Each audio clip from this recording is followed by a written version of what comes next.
And leaking of mucous membranes, a wound, or damaged skin again can transmit the virus, but the virus cannot penetrate the intact skin. Right? So leaking of the skin, intact skin, there's minimal risk of catching rabies. Right? And there have been caves of bats. Right? The bats are infected with virus. The air could contain the virus, and through inhalation, virus can enter the body. There have been cases reported like that. And then other uh, way of transmission that was postulated but not proven is drinking milk, raw milk from rabbit cow or rabbit goats, right? Any mammal, milk from any mammal. If you don't pasteurize it, then there is a theoretical possibility of catching rabies, right? And most important thing, remember is that all these rabid animals do not exhibit that typical furious behavior. අප වෙන පිස්සු බල්ලෙක් කියලා කියන්නේ සාමාන්‍යයෙන් very aggressive, uh, uh, who bites everyone that they come across in front of them, and they behave like mad, right? So that's called පිස්සු බල්ලෝ කියන හින්දානේ. But not every animal with rabies will behave show that behavior. Some animals become withdrawn, off feeds, and remain ill without taking food, and then die after some times. And generally, they are not been diagnosed as rabies. And then sometimes in the domestic animals, people go and feed them, try to feed them, they are liable to contract the disease, right? So it's dangerous sometimes if the animal is not vaccinated and behaves like dumb rabies. Well, the dumb rabies, because not few reported, people going to force feed them because they're feeding, and then the animal has bitten them, and then they got rabies, right? So dumb rabies animals can also transmit rabies to other people, right? So that's one thing that you have to be careful, because not every animal with rabies will behave the typical furious behavior of rabies, right? So what happens in when the animal bites is when the rabid animal bites, there is a transdermal bite. That means the entire dermis is pierced. Then there will be nerves exposed, right? Nerves are exposed, especially sensory nerves. And then this virus get attached to the receptors on the cell wall and train to the central nervous system along sensory nerves in the opposite direction. Like usually the impulse go from brain to the periphery. These go periphery to the brain, interrogate the virus goes against the normal axon flow, called anterograde transmission, and virus travel along the sensory nerves mainly into the central nervous system.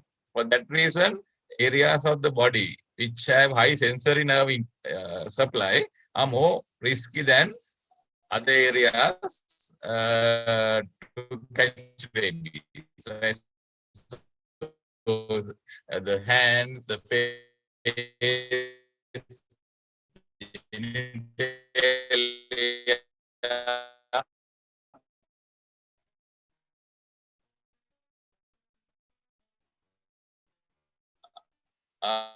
where the sensory fibers are more, the risk is more to catch rabies if animal bites.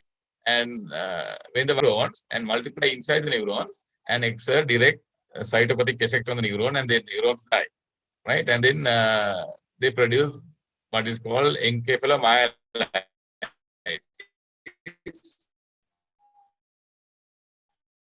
That means the brain and spinal cord both involved, and the hippocampus is one of the main sites that are involved. So it's involved. So you find these typical negri bodies in hippocampus, right? So from the central nervous along the nerves, the virus go to the central nervous system against the normal pathway, retrograde, and then from brain to the rest of the tissue, salivary glands as well. Salivary secretion when there is rabies, and that completes the cycle, right? So you get and then virus go to central nervous system, and from there to the salivary gland, and then can be transmitted to another person by a bite, because saliva will contain the virus, right? So by that, the life cycle of the virus will be completed, right? That's how the cycle goes on, right? So, right, it can be as short as 8 days, as long as many years, right? So sometimes the කතාවක් තියෙනවා මේ බල්ලෙක් කෑවට පස්සේ ඌරු මස් කාපුවම ready හැදුනා කියලා. So that is because this virus will remain later and get activated at some time, and sometimes they coincide with some eating pork, and there's no real scientific basis for that pork increase the risk of rabies, right? And there's no rationale for not eating pork after rabies vaccination. Whether you eat pork or not is a different story. Pork is not good for health anyhow, but there's nothing like that. This is all myth about pork and rabies. So the story has come back like that because the long incubation period, the people who would have coincided eating pork with the disease, right? So incubation period can be shorter or longer. So the incubation is shorter if the bite is closer to the brain, right? So the face or the neck, right, or the scalp, because the virus has lesser distance to travel to the central nervous system, so the disease will be manifested early, right? And then if the bite was in an area where there's a lot of sensory nerves like genitalia, face, and tip of hands, right, then the incubation period is going to be short, right? So overall, small children tend to have a shorter incubation period, probably because the short distance for the virus to travel to the brain. So this system of study, this gives the incubation period. You can see incubation period is minimum 8 with hands, right? Hands only, right? And it has been the upper limbs only 1095 days, right? So depending on the area of the bite, the incubation has been different. So in head and face and hands tend to have a short incubation period, and multiple viruses are there. The viral load is high, right? So this is for the incubation period, right? But most of the time, once you start symptoms, they will die within about a couple of days, maximum 14 days.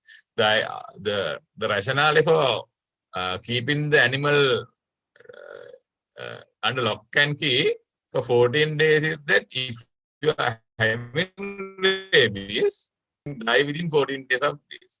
But you can have rabies in your body, which you can remain for longer duration, right? So rabid animal who bites you, if he's rabid, he'll develop symptoms by 14 days. So that's the rationale for keeping the animal under lock and key for 14 days, right?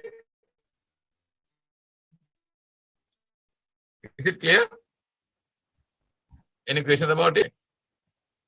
So clinical features, right? So if you find a cow behaving like that, probably is having rabies, right? Cows, right? So anyhow,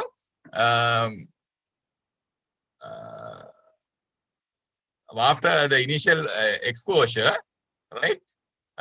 First thing would be like a flu, just like a normal viral flu. Most of the viral diseases, even polio, the initial symptoms are like viral flu, right? They'll get a common cold-like features, headache, malaise, nausea, sore throat, low-grade fever, right?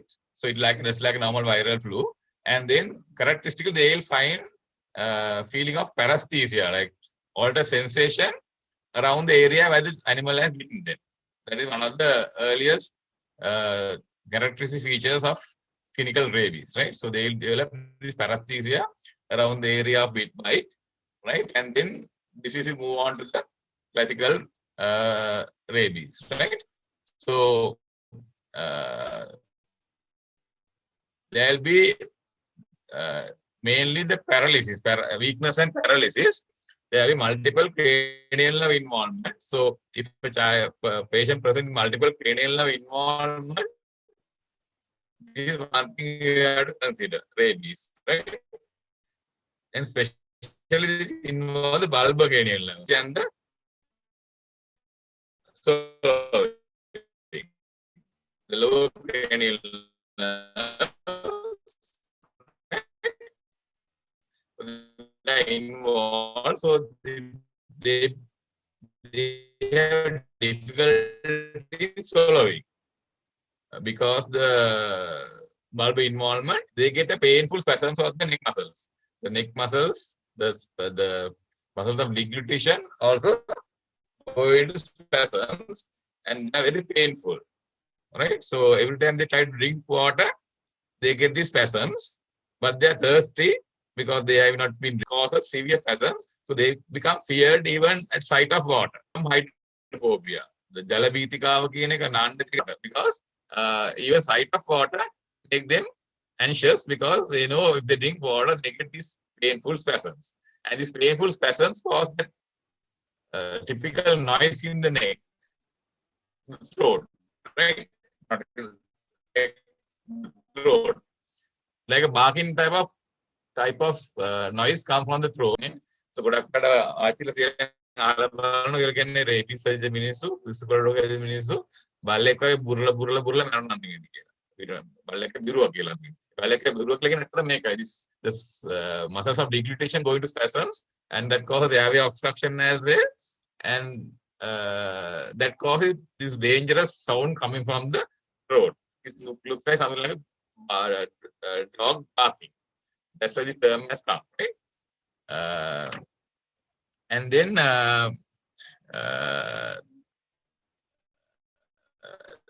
they go from this stage into the spasmodic stage, where the entire body gets stimulus will cause it. A typical test we do is the fan sign. You just take a paper and just do like that on the face of the patient. The patient go into spasms, muscle spasms, and called fan sign. So once you had a patient, the history was that child was behaving abnormally and was having difficulty in feeding. And the parents said when they are being child three-wheeler, every time they are wind blowing, the child went into spasms. That was a typical history of rabies because it's like fan sign. When the vehicle is moving, open vehicle, the wind blowing on the face of the patient brought on the spasms, right?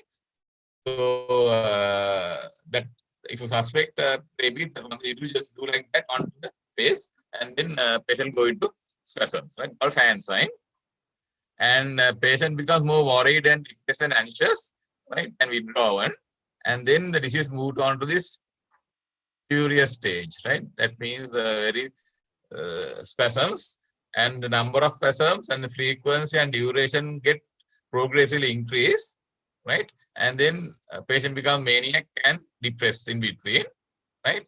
And because of the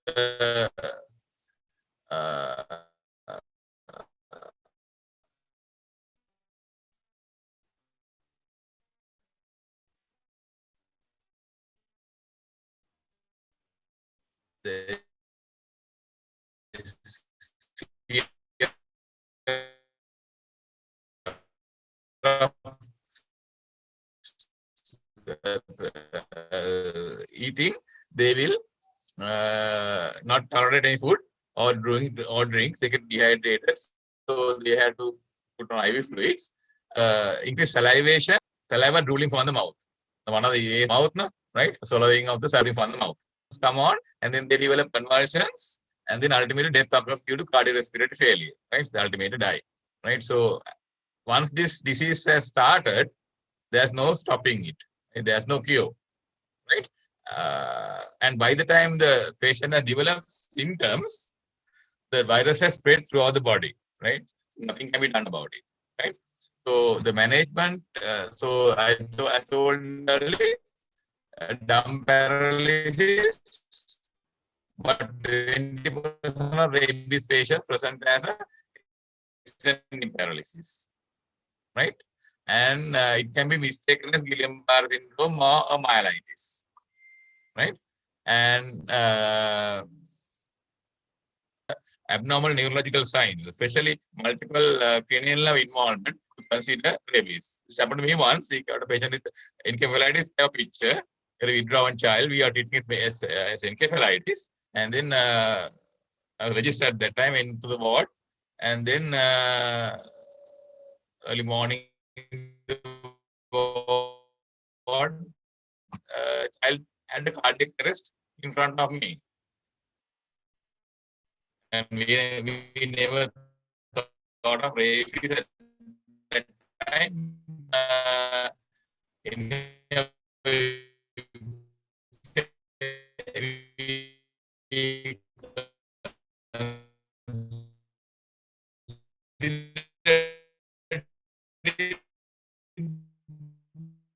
but said there was no history of animal bites.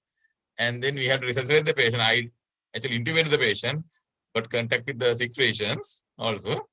But we couldn't resuscitate. The patient died. And post-mortem, it was revealed that it was rabies. Right? And actually, I had to get the ARV also because of that. Right? So sometimes dumb rabies. The furious rabies is easy to diagnose, right? Straightforward, spasms and this difficulty in swallowing, this all those are typical of rabies. But dumb rabies is not easy to diagnose.